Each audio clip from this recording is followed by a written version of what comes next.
A Ryuu's Work Is Never Done, or Shogi Lollies, is a show about one of the best shogi players in Japan tutoring lollies. Unsurprisingly, this show is based off of a light novel. What's more surprising is that it was actually ranked as the #1 best light novel a while back. Studio Project Number 9 has the lolly game locked down with Tenchi no 3P back in summer of last year, and now this lolly slice of life comedy masterpiece. Main Boy is a top shogi guy and is only 16. At one point he talks about how he dropped out of high school and now lives an easy life, being super good at shogi. It just comes off as the author's fantasy. Unlike Threegatsu, where the main character is abnormally good for his age, but still struggles to advance even a tiny bit, this guy is just the best right off the bat. They don't talk about his struggle, and the only explanation we get for why he's so good is that his family's really good. Blue Hair Sister is a popular female shogi player. She holds 2 titles and is undefeated against female pros. She's only 14 and, like every lolly in this show, is in love with Main Boy. Her main purpose is to beat up Main Boy whenever she gets jealous.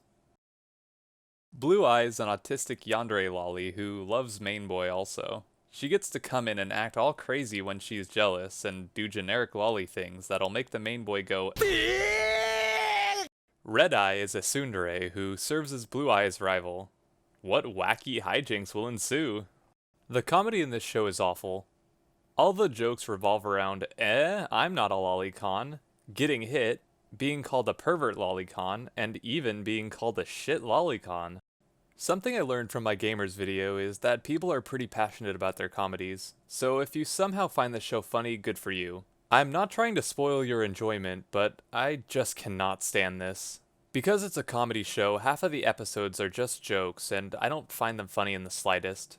Oh, he's sleeping in a room with lollies all over. Funny. The lolly is making a pose like an anteater. Hilarious.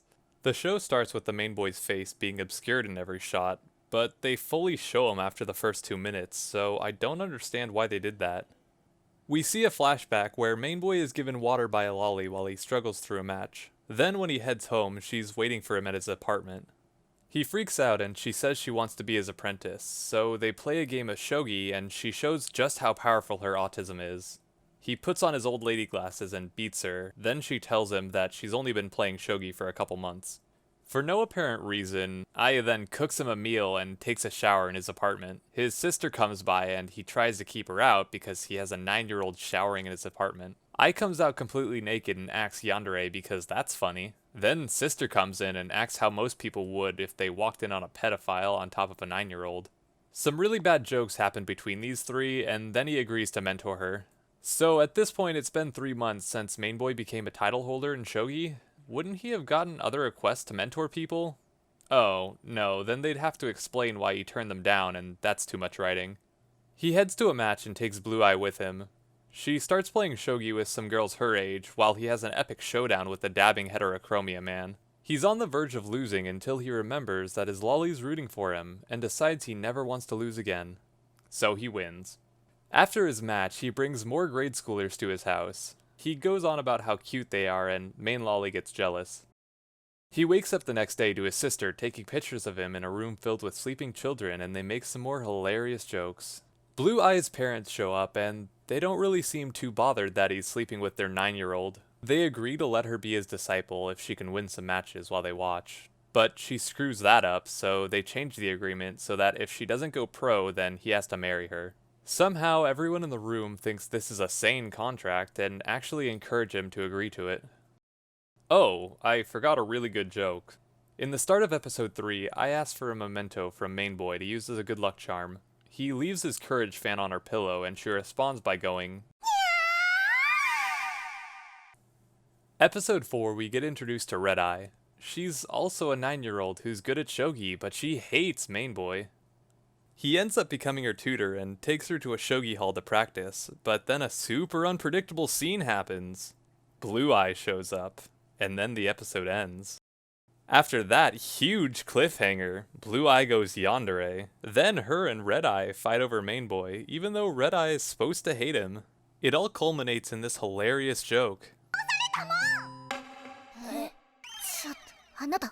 Later in episode 5, they play each other in the Battle of the Century.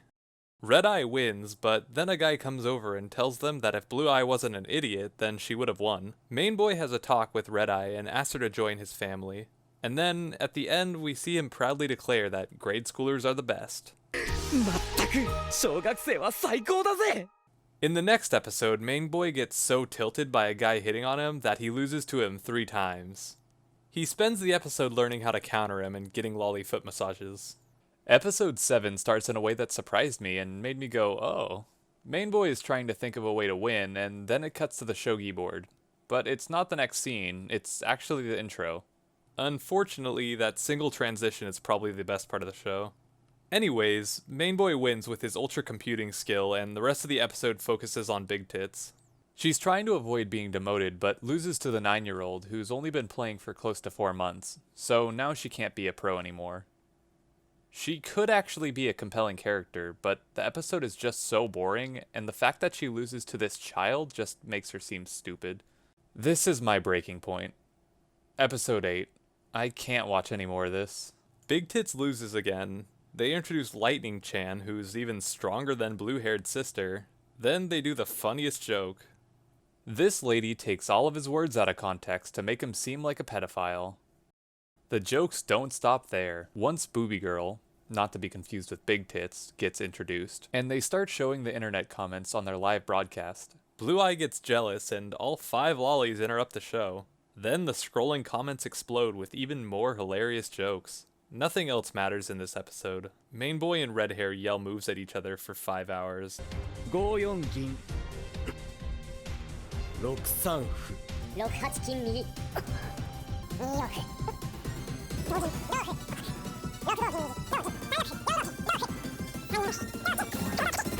Then Blue Hair Sister dresses up as a maid and talks like a baby.